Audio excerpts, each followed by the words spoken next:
Mi nombre es Dayan Petricio, yo soy médico neurólogo, trabajo en un policonsultorio que se llama IMIA y en la Clínica Roca.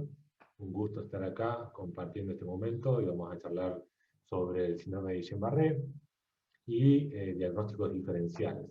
¿Sí? Me interesó este dato porque a veces decimos, bueno, ¿cuándo comenzó esto? ¿Quién lo describió primero? Ahora está todo muy vigente esto de cuándo fue la primera descripción del COVID, por ejemplo, ya sabemos en qué ciudad. Pero Guillain-Barré, 160 años atrás, eh, un médico francés, Landry, describió los síntomas sensitivo y motor pueden estar igualmente afectados. Sin embargo, el principal problema suele ser un compromiso motor caracterizado por una disminución gradual de la fuerza muscular con flacidez de miembros sin contractura. La parálisis se mueve rápidamente desde las áreas inferiores hasta las superiores. La progresión puede ser más o menos rápida. Cuando la parálisis alcanza su intensidad máxima, el riesgo de asfixia es inminente. ¿Sí?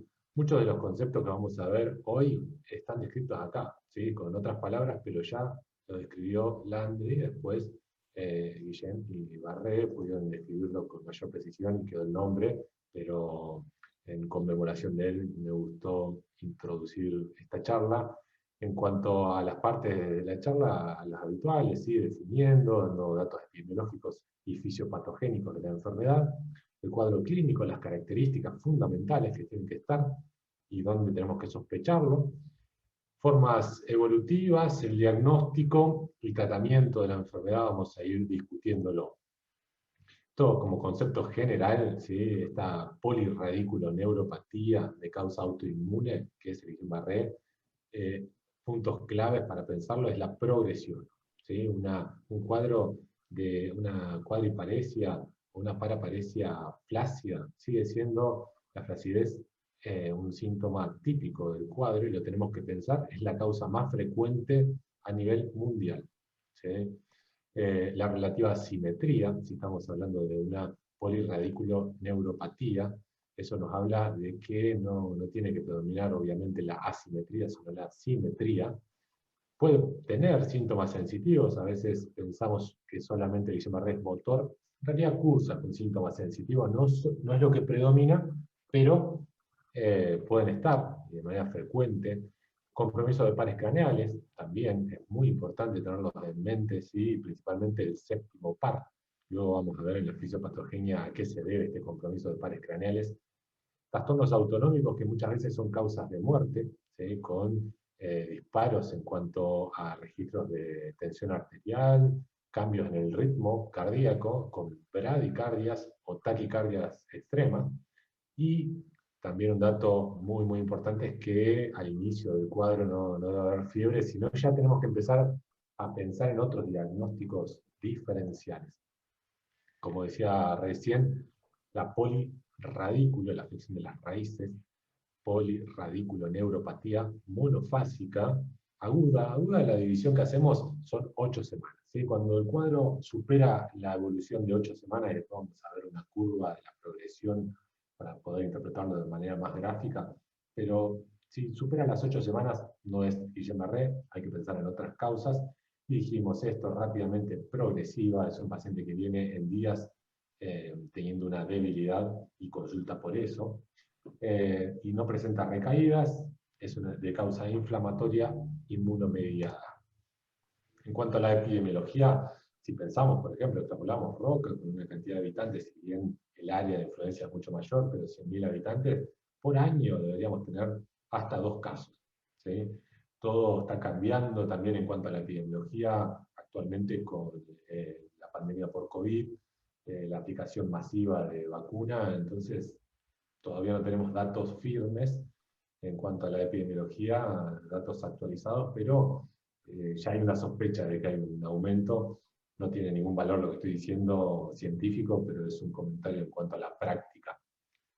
Más frecuente en hombres, está descrito, y a medida que pasan los años también hay cierta predisposición. Y como dijimos, es una parálisis plácida, ¿sí? Más frecuente actualmente a nivel mundial, Antes era la polio, ¿sí? Hoy en día, por suerte, la polio ya superada, está el Guillain-Barré, con la cual tenemos que pensar, ¿sí? Cuando llega un paciente con una paraparesia, una cuadriparesia flácida. Lo interesante es que cuando pensamos en la etiología es charlar con el paciente y preguntarle si en el último mes, por un gran porcentaje, refiere a algún cuadro infeccioso, ya sea respiratorio o gastrointestinal.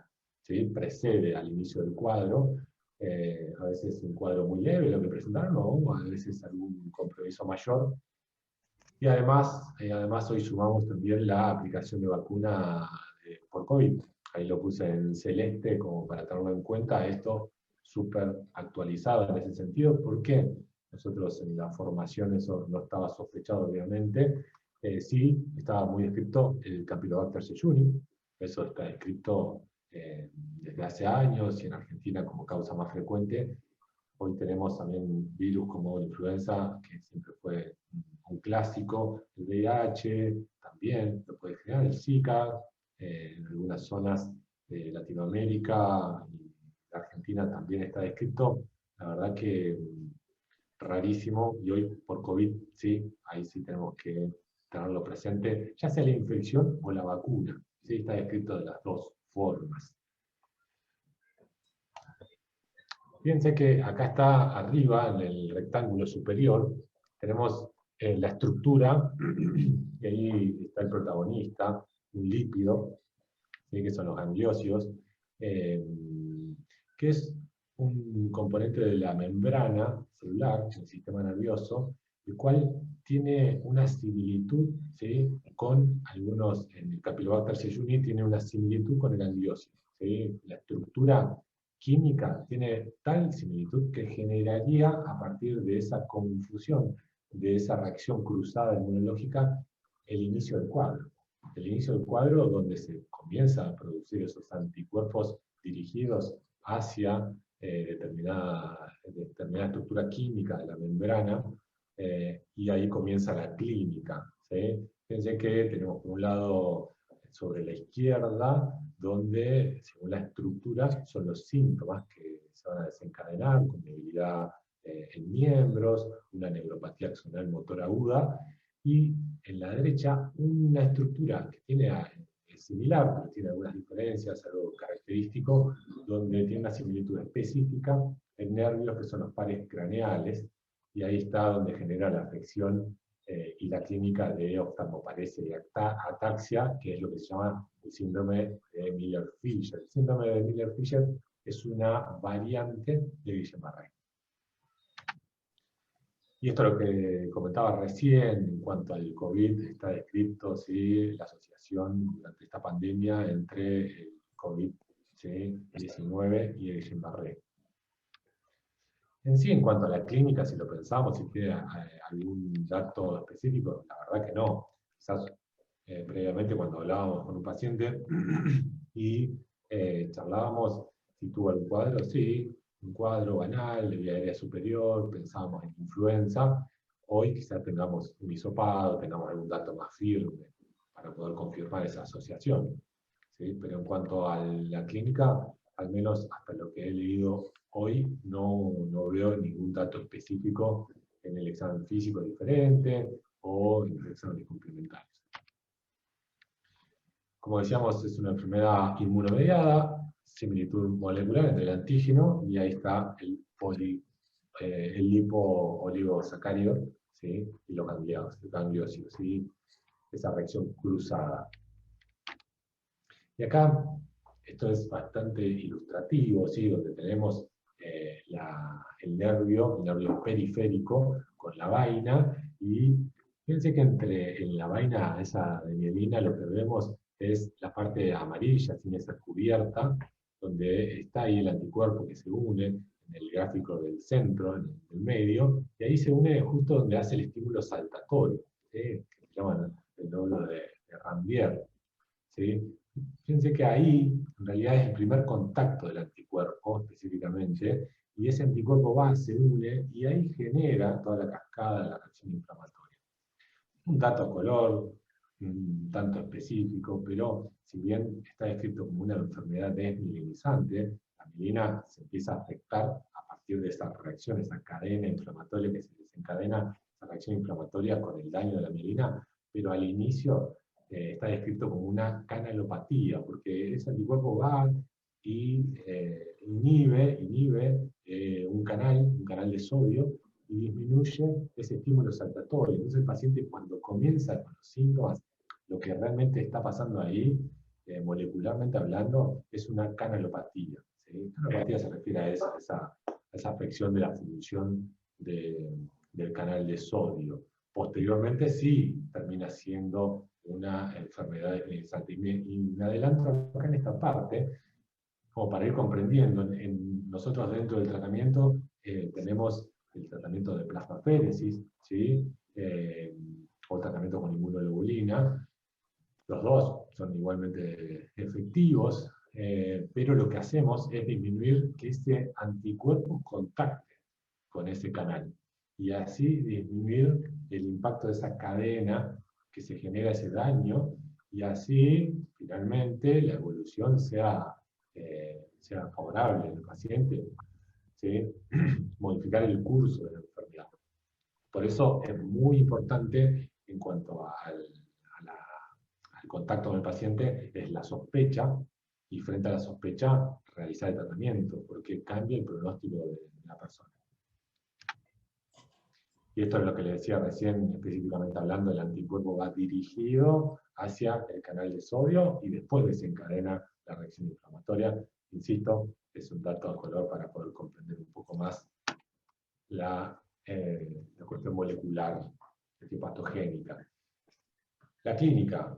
La clínica es un paciente que se presenta con una debilidad, dijimos que era progresiva.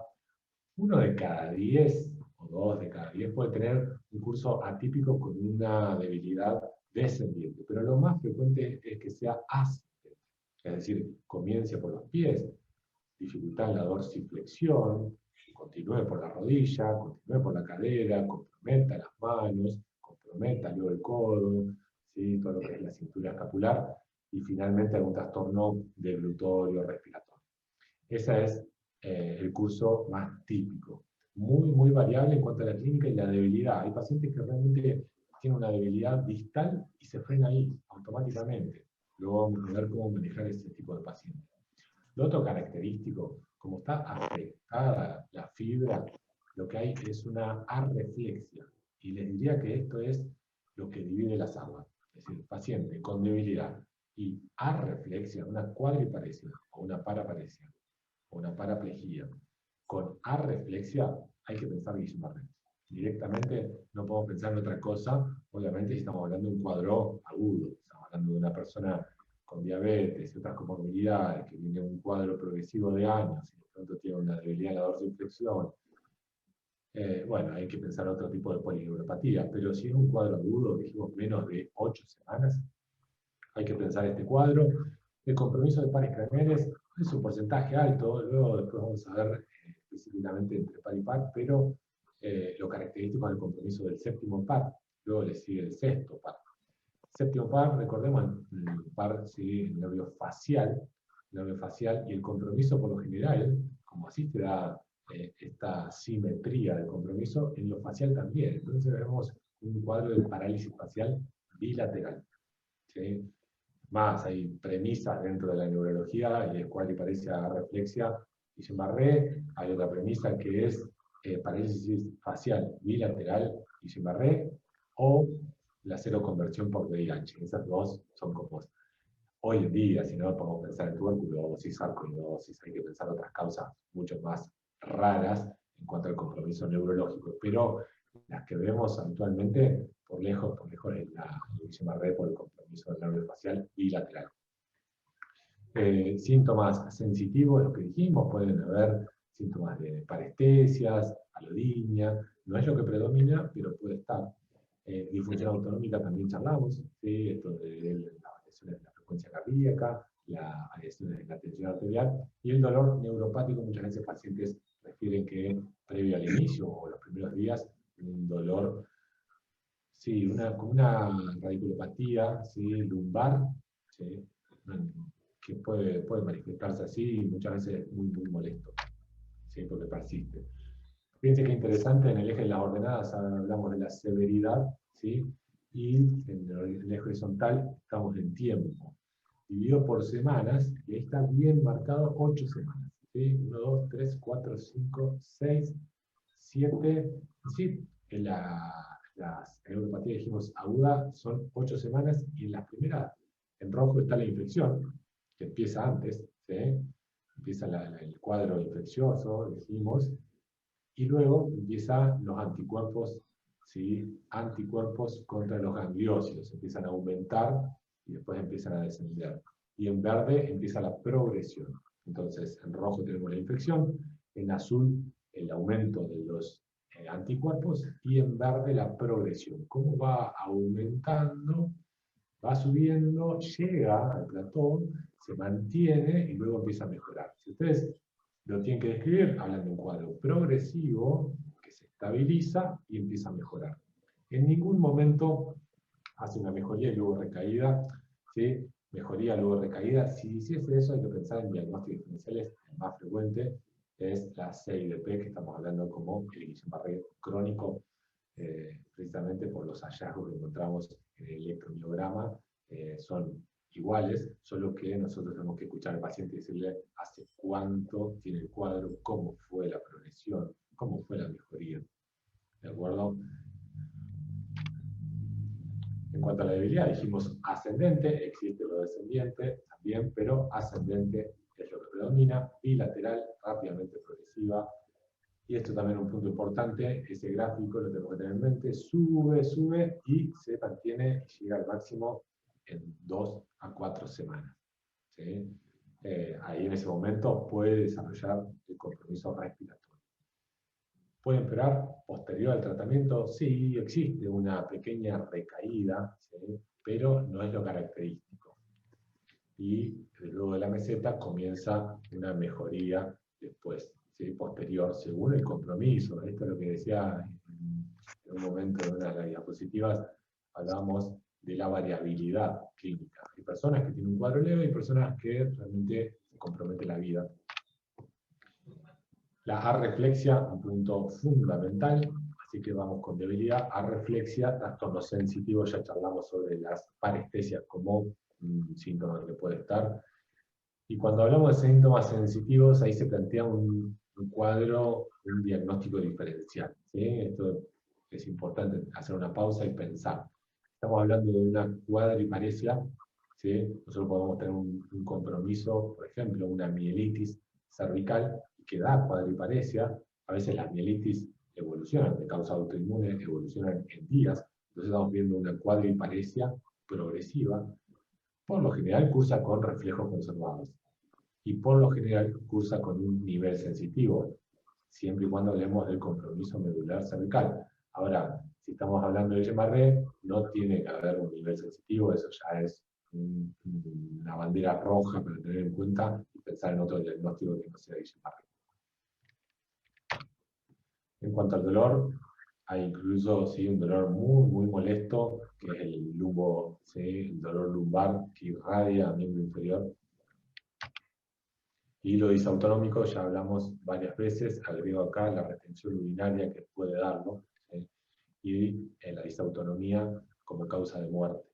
Para extrañales, dijimos el séptimo par, como más frecuentemente afectado, la oftalmoparesia, específicamente el sexto par. Y otro compromiso muy, muy importante a tener en cuenta, pero esto va con la falla respiratoria, que es el compromiso del nervio frénico.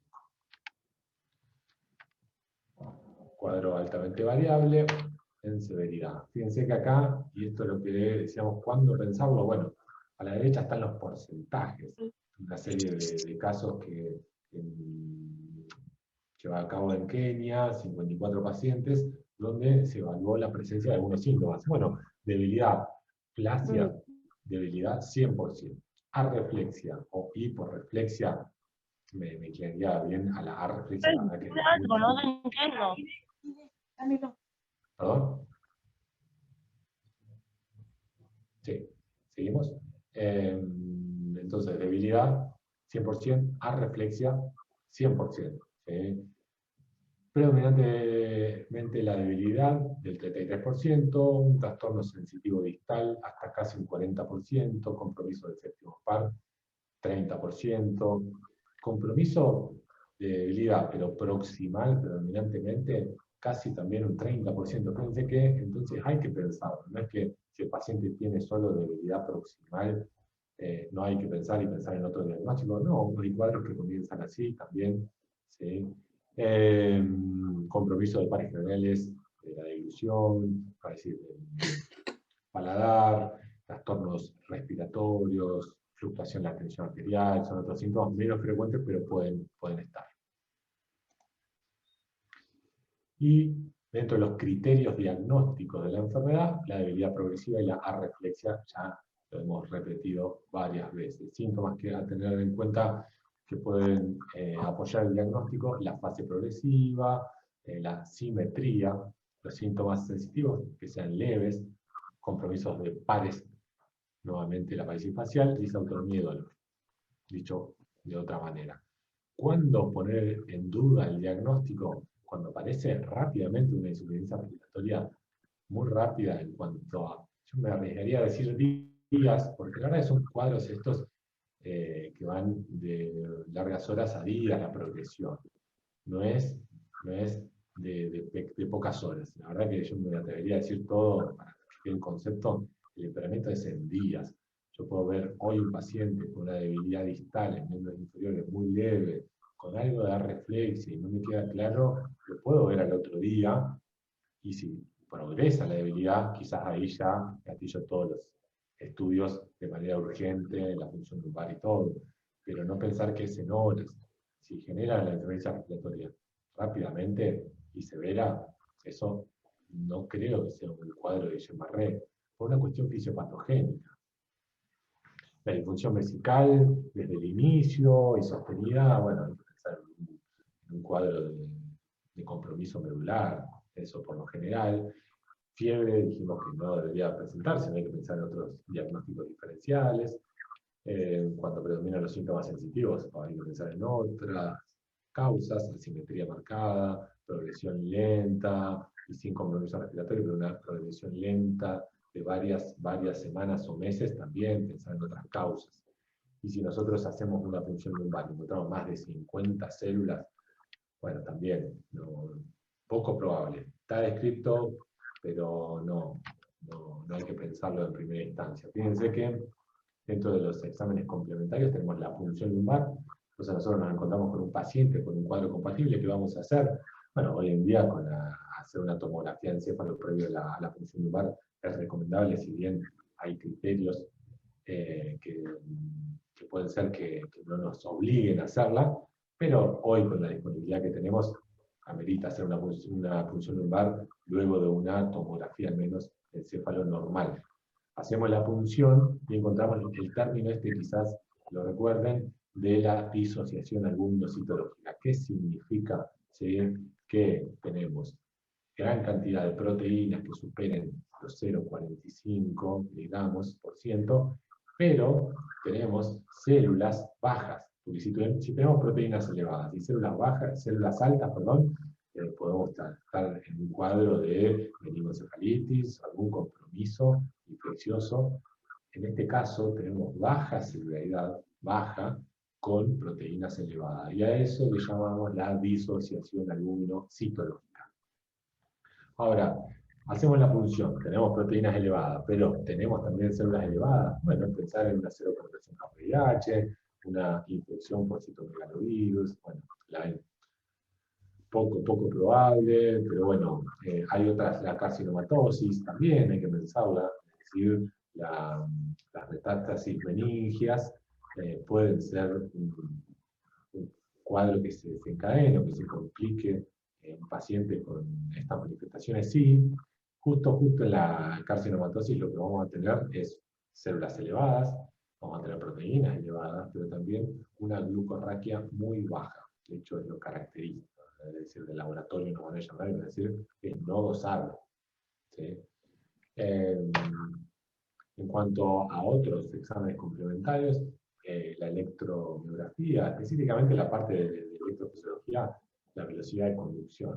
¿Sí? La velocidad de conducción apoya el diagnóstico, nos sirve también de manera pronóstica, porque, como dijimos, primero afecta al anticuerpo, genera una inflamación ahí y genera un impacto en la mielina. Afecta a la mielina, entonces genera lo que se llama la polirradiculoneuropatía desmielinizante. Ahora, si el daño se sostiene, genera, además del daño de la mielina, compromiso del axón.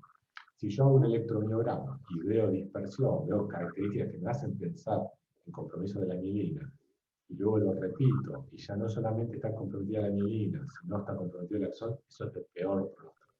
¿Sí? Y como todo cambio molecular, para que se pueda evidenciar de manera electrofisiológica, lo ideal es que pasen algunas semanas, ¿sí? Lo ideal es más de 2 semanas. Por ahí, si el paciente ingresa con un cuadro agudo, que viene de 3, 4 días, de una debilidad progresiva, hasta la punción lumbar puede dar normal la primera semana. Luego genera la disociación alumino-citológica y el electromiograma, la velocidad de conducción, se puede evidenciar luego de las 2 semanas. ¿Sí?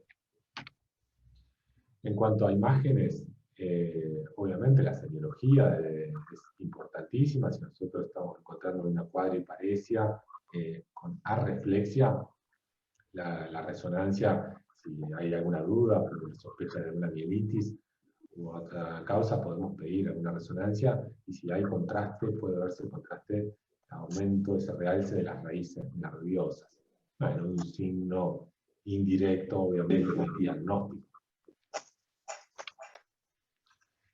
Y acá tenemos las variaciones, en sí las variantes según la función, la funcionalidad. Y tenemos, esto no amerita que hoy lo describamos en cuanto a las variaciones, las variantes funcionales, como el compromiso motor axonal, sensitivo motor axonal, sensitivo puro. La verdad que no viene al caso porque es una cuestión más neurofisiológica y después de pronóstico que la vamos a ir charlando, pero saber que hay variantes clínicas regionales. ¿Sí?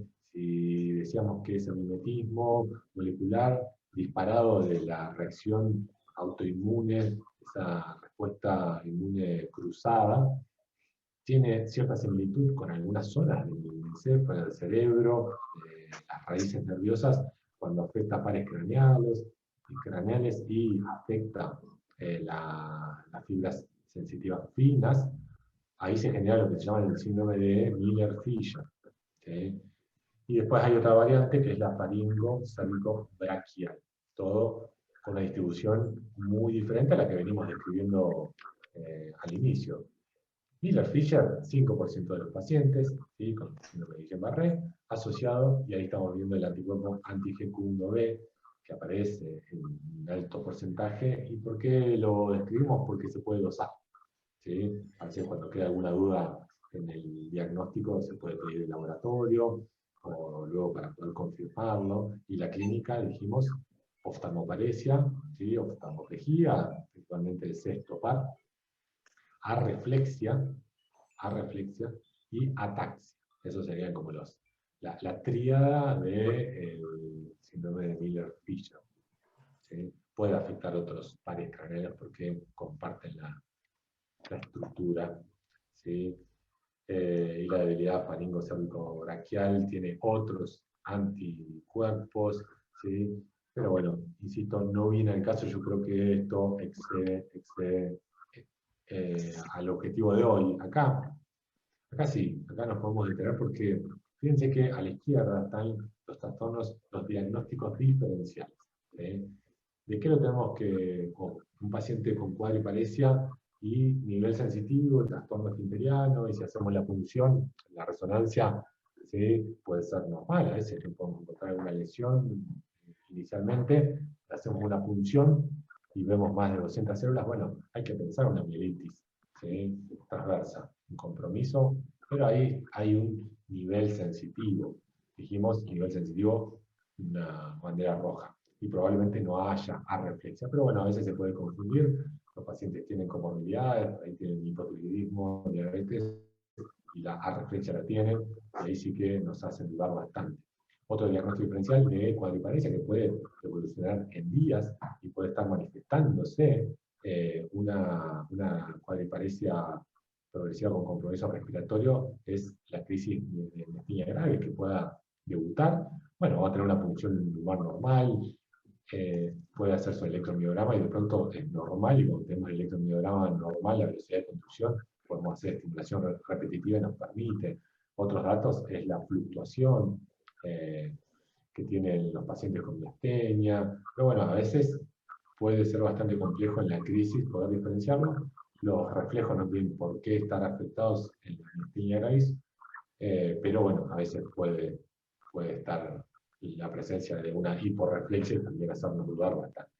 El botulismo, la progresión del botulismo es diferente, ¿sí? La progresión, el patrón que tiene es descendiente, puede tener oftalmoparesia y tiene el compromiso autonómico ahí con las pupilas dilatadas, bien característico del botulismo, ¿sí? Las neuropatías vasculíticas, bueno, acá vamos a encontrar una asimetría en la afección de la debilidad. Esa asimetría es la que nos va a orientar y nos va a quitar de la cabeza un poco la poliradiculoneuropatía y nos va a orientar a una mononeuropatía, es decir, va a afectar un nervio radial por un lado, un cubital por otro, y al anterior por otro. Y lo que decíamos hoy, lo nombramos cuando hablamos de la punción, la carcinomatosis, ¿sí? Meningia, ese compromiso de la meningia con la afección de las raíces. Ahí la punción lumbar nos va a permitir el antecedente del paciente de alguna patología oncológica. En la resonancia vamos a poder ver ese realce de las raíces. Y cuando compromete la carcinomatosis meningia, compromete pares craneales, por lo general es asimétrico. Para ir terminando, en cuanto al tratamiento, ¿sí? Tenemos un tratamiento de sostén y un tratamiento inmunológico. El sostén nos apoyamos, por lo menos trabajamos muy cómodos en la clínica con el servicio de terapia intensiva, el cual nos ayuda a poder controlar y monitorearlo al paciente, de manera independiente, mantenerlo estable, por el compromiso de visa autonómica, siempre tenerlo en mente. En cuanto a las medidas para tener en cuenta, la prevención de la trombosis venosa profunda, el manejo y tenerlo como posibles, ¿sí? Eventos que pueden ir surgiendo, el globo vesical, el ilio, comenzar con la rehabilitación temprana, si el paciente quizás no requiera terapia intensiva, ¿sí? Estar con apoyo, son personas, muchas veces son personas muy jóvenes que están laboralmente activas y de pronto encontrarse con una cuadriparesia, cuadriplegia, es todo un estrés, ¿sí? Emocional, el cual abordarlo con psicología sería lo óptimo. Obviamente la prevención de úlceras y el tratamiento del dolor responden muy bien a pregabalina, a Pentin, todo lo que es dolor neuropático responde muy, pero muy bien. Y específicamente hablando del tratamiento inmunológico, la gamma globulina o la plasmaféresis y la ponemos al mismo nivel, según la accesibilidad, ¿sí? Podemos charlar en cuanto más allá, si tuviésemos las dos que elegimos, y la verdad que no viene el caso porque por lo general en los centros o tenemos una o tenemos la otra, ¿sí? Comenzar lo antes posible porque dijimos que si nosotros bloqueamos ese anticuerpo, si lo sacamos de circulación, el daño de esa canalopatía inicial, el daño de esa cascada se va a reducir y el pronóstico del paciente va a mejorar.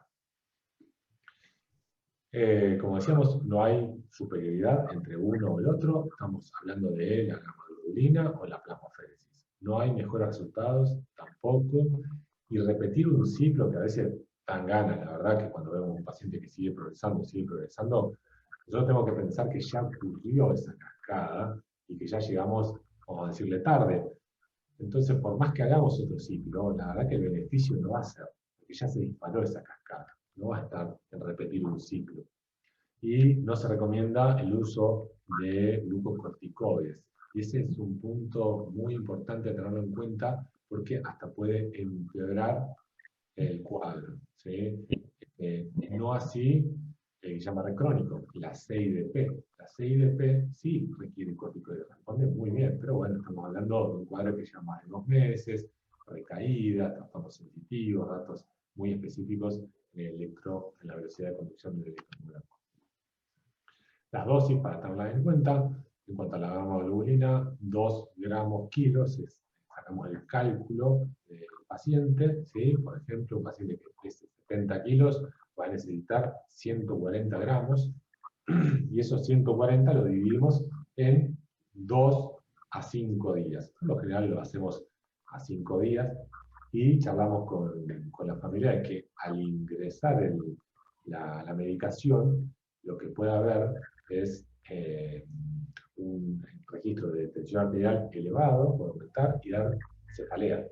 Si aparece eso, la hipertensión o la cefalea aparece, lo que hacemos es prolongar los días, disminuir la cantidad de líquido que vamos a ingresar al torrente para disminuir los efectos adversos. Pero por lo general, pero muy bien tolerada. Está con mayor disponibilidad, justo en la clínica no, tenemos la plasmaféresis, y la gamma-globulina tiene mayor costo, ¿sí? Insumo. La plasmaféresis, al igual que la inmunoglobulina, el punto del corte, si bien dijimos 8 semanas en cuanto a la progresión, cuando veíamos el cuadro, hasta las 4 semanas y luego se frena. Entonces, en los estudios científicos lo que sabemos que hay que respetar el punto de los 28 días. Paciente con más de 28 días en cuadro de cuadriplegia, cuadriparesia, e indicar plasmaféresis o gamma-globulina, la verdad que no está indicado. Y esto, el esquema, ¿sí? 5 sesiones, ¿sí? Pueden ser en 5 días repartidos, no más que eso. Y esto pueden ser posibles evoluciones frente al tratamiento, la fluctuación relacionada al tratamiento, un empeoramiento dentro de los 2 meses. Siempre dijimos, en eso ahí somos bastante tajantes en cuanto a las neuropatías agudas. 8 semanas. Agudas, 8 semanas. Entonces, cuando comenzamos el tratamiento, puede haber un empeoramiento dentro de los 2 meses luego de la mejoría o estabilización. Está descrito, lo he visto en muy pocos pacientes, pero se ve. Y bueno, también ahí planteamos el diagnóstico de la 6DP en ese momento, ¿no? Es decir, insisto, por ahí para ayudar a memoria, el sistema crónico, la 6DP, hay que planteárselo cuando fluctúan. Pero bueno, el tiempo dirá, y bueno, muchas veces es obviamente retrospectivo. Cuando pasa el tiempo vamos aclarando el diagnóstico. Y si hay recaída, luego de las 2 meses, como decía recién, 6DP pensamos. ¿Sí? Insistimos con la 6DP como posible diagnóstico diferencial. En cuanto al pronóstico, ¿sí? Esta es una de las últimas diapositivas, 87% se recupera completamente. Eso es algo muy bueno, ¿sí? Es altísima la recuperación. El tema es la paciencia que tenemos que tener. Un paciente que llega a la deficiencia respiratoria, la verdad que por lo general queda con secuelas. La mortalidad es del 3 al 7%, y las causas, si podemos tener un buen manejo de vía aérea y estabilizarlo, la disautonomía muchas veces trae grandes complicaciones. Y cuando hablamos de secuelas, debilidad, que va muy de a poco luego mejorando por el compromiso. Cuando queda una secuela, el compromiso, más que desminimizante, se transformó en axonal, ¿sí? Entonces, hay que pensarlo así, y el electromiograma ahí ayuda a la velocidad de conducción, nos va a permitir, en cuanto al pronóstico, anticiparnos, hablar con el paciente, con la paciente y con la familia. El dolor puede estar y queda un tiempo, y después, por lo general y por suerte, mejora, al igual que la fatiga, ¿sí? ¿Y cuándo pensar en mal pronóstico? Cuando un paciente mayor de 40 años. La verdad que el Campylobacter jejuni genera un mal pronóstico, ¿sí? Se asocia, y el periodo de estado, cuando llega el paciente a asistencia respiratoria mecánica, también es de mal pronóstico. Bueno. Escucho preguntas. Espectacular. Si podés descompartir la pantalla si nos vemos. Sí, perdón. Fantástico. Genial. Bueno, no sé si alguien quiere hacer alguna preguntita. La verdad que estuvo muy claro. Bárbara la exposición. Gracias, Juan. Mientras alguien piensa alguna pregunta, ¿cuál sería la razón por la cual un bolo de 500 miligramos de solumedrol no sería útil cuando es una patología mediada por anticuerpos? Sí, sí, la verdad que igual, a ver, cuando uno lee la historia, yo he visto abordajes así como también para la esclerosis múltiple, si bien mejoras, pero sosteniéndolo en el tiempo, la verdad que en estos tipos de patologías no se encuentra. Yo particularmente desde la fisiopatología no lo puedo explicar porque no lo sé, la verdad que no lo sé, pero de lo que estamos seguros es que no solamente no mejora, sino que Lo que empeora. empeora. Mm, Estoy está diciendo bien. acá, a ver si con inmunoglobulina podría haber alergias también debido a que son hechos con suelos equinos. ¿Es cierto esto? Pregunta Juan Claudio Vivera. ¿Sí? La verdad que es gamma globulina, todo es humana, hecha en Córdoba, si no me equivoco, si no dejó de ser así, pero es todo humano, así que no veríamos ninguna complicación, alguna reacción alérgica ni nada por el estilo. Y en la residencia que solamente teníamos acceso a gamma globulina humana, excelente tolerancia, excelente respuesta, la verdad que es lo que vemos con la plasmaféresis también, igual, ¿eh? Pero no, en cuanto a las alergias, hipersensibilidad, nada. Mm.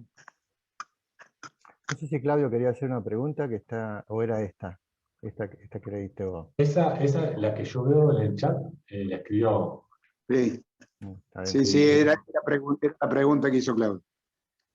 bueno, ahora tenemos un paciente internado justo con Sí. esta clínica, así que bueno, fue todo un evento, ¿sí? Sospechas, hay varias, de cuadro infeccioso, vacunas, así que el tiempo dirá también.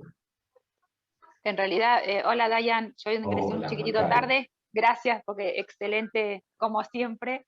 Y pues sabés que ese paciente cuando ingresó por sala, obviamente ya tenía hasta una PCR para COVID y lo que teníamos de cronología era hasta los 5 días previos a haber recibido la vacuna para COVID y su cuadro empezó con una parálisis facial periférica unilateral y al otro día bilateral.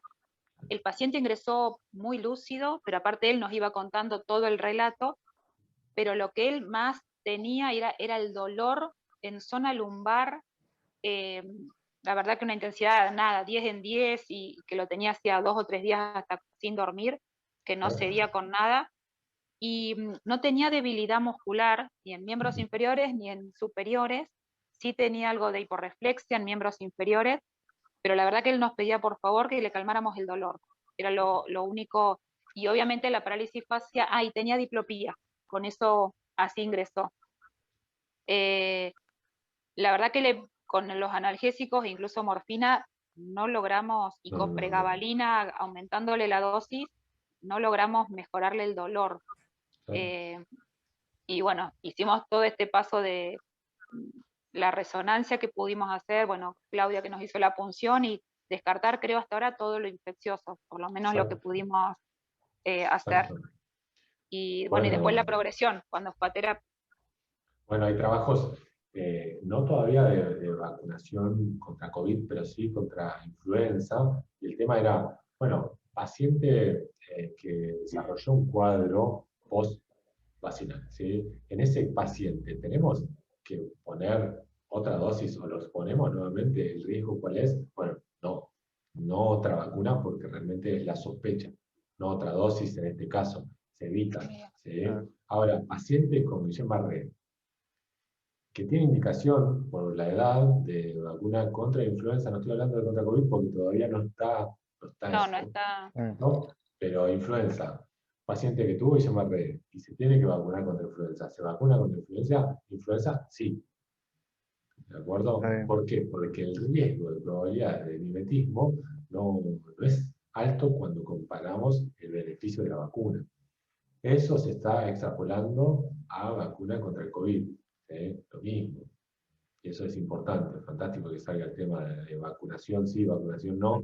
Me ha pasado a mí estar en servicio de neurología que algún neurólogo de pronto aparecía y decía, no porque puede dar Guillain-Barré. La verdad, no tiene que llamar la atención ese dato, vamos a decirlo así, políticamente hablando. No estamos de acuerdo con eso por la estadística. El beneficio es altísimo, podemos ser, bueno, hoy ya con el COVID, pero previamente con influenza, transmitir, llevar, traer e impactar en pacientes dañosos que no debería por qué ese riesgo. ¿Alguien más quiere hacer alguna pregunta?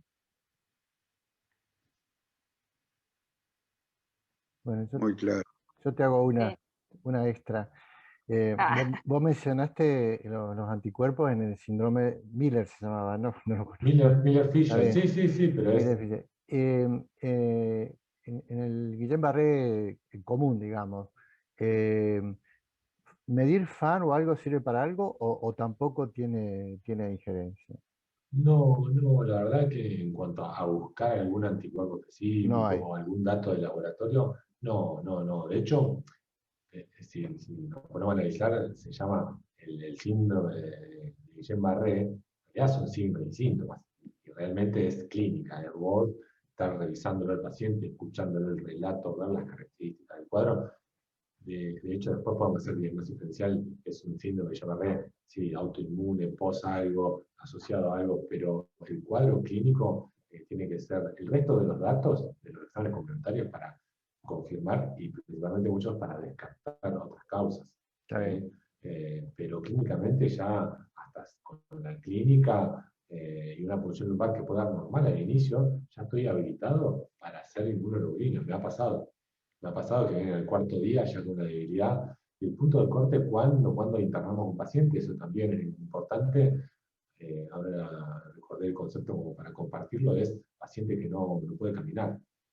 Paciente que no puede caminar, ingresa, se interna, inmunoglobulina, plasmaféresis.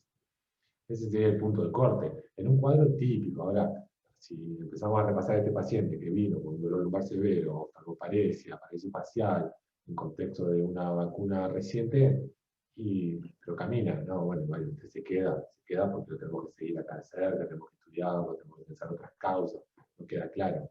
Pero un cuadro típico, con buena alarma, y más en el contexto que estamos, donde no lo vamos a internar para no hacerle nada, más que un control, se puede manejar ambulatorio. No son los más, pero bueno, existen. Bueno. ¿Ahí quería preguntar a alguien más? Dulcinea, ¿querías preguntar algo? Tenés apagado el micrófono.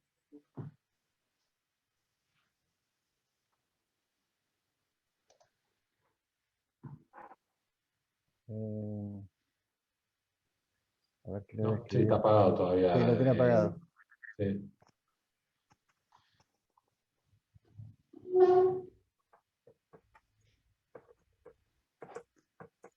Si no por escrito. Estoy escribiendo. Genial.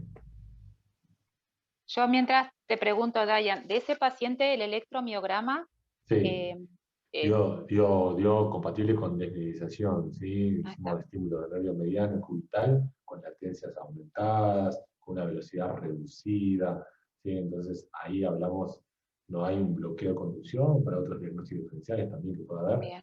hay un compromiso desmineralizante claro. ¿Y está dentro de alguna variante de Guillain-Barré o No, porque no? lo que hacemos con la conducción nerviosa es poder documentar la neuropatía desmineralizante.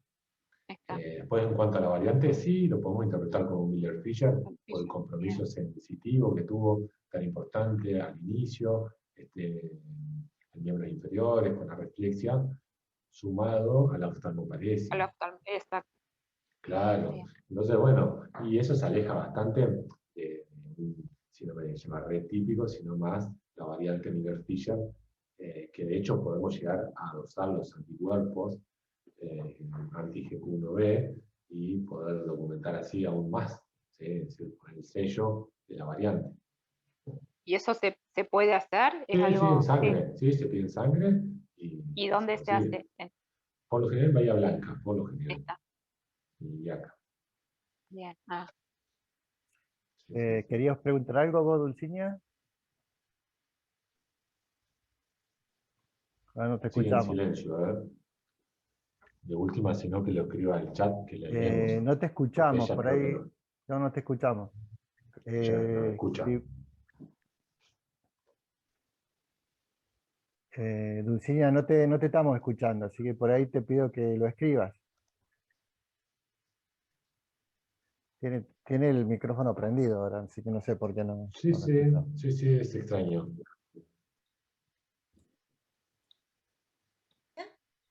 Ahora se escucha, A ¿verdad? ver, ahora.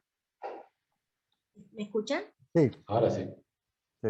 Bien, no, un comentario nomás, porque este paciente tenía COVID. El paciente que estábamos hablando de la clínica. Yo llegué un toquecito tarde. Sí, pero el Me paciente que parece estaban haber hablando. escuchado que estaba cursando COVID. No, en realidad, no, el hisopado le dio negativo, por lo que tengo la información. Bien, no sé si perdón, no, eso no. y lo que sí tuvo la vacuna. Bien, o sea... No vamos a decir se- laboratorio porque no hay el caso, en sí tuvo una vacuna. No, perdón, está bien. Con el tiempo después veremos. Pero se hizo la denuncia y Sí, yo mandé al ANMAT, hay una planilla perfecto. como de información con todo lo que se hizo y un poco uno hace el correlato desde la vacuna hasta que empezó. ¿Y cuánto tiempo fue? Y contó ¿Cuánto tiempo 5 fue? días, 5 días. 5 días. 5 días. Desde que se colocó la vacuna hasta que empezó con síntomas. Ujú. Sí. Bueno, Dayan, muchas gracias. La verdad que ha sido muy bueno, Impecable. muy Al claro. contrario. Ya te Muchas gracias convocaremos a de nuevo ustedes. más adelante. Y bueno, seguimos 15 días con el doctor Miguel Mendoza, que va a hablar de abdomen agudo. Y Bien. esta charla le vamos a pedir al profesor Massini, que es nuestro youtuber, que lo publique. Bueno, Muchas gracias. buenas tardes. Buenas tardes. Gracias, Dayan. Gracias. Muchísimas gracias.